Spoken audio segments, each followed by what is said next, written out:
Lokmat Maharashtra of the year या नावाप्रमाणेच लोकांचं मत आपण घेतो।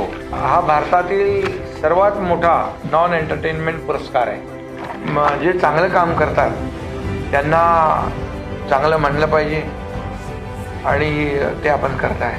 12 वर्ष आपण करतोय, त्यामुळे ज्यांना हे पुरस्कार मिळाले त्यांना प्रेरणा मिळाली, ऊर्जा मिळाली, काम करण्याचं बळ मिळालं।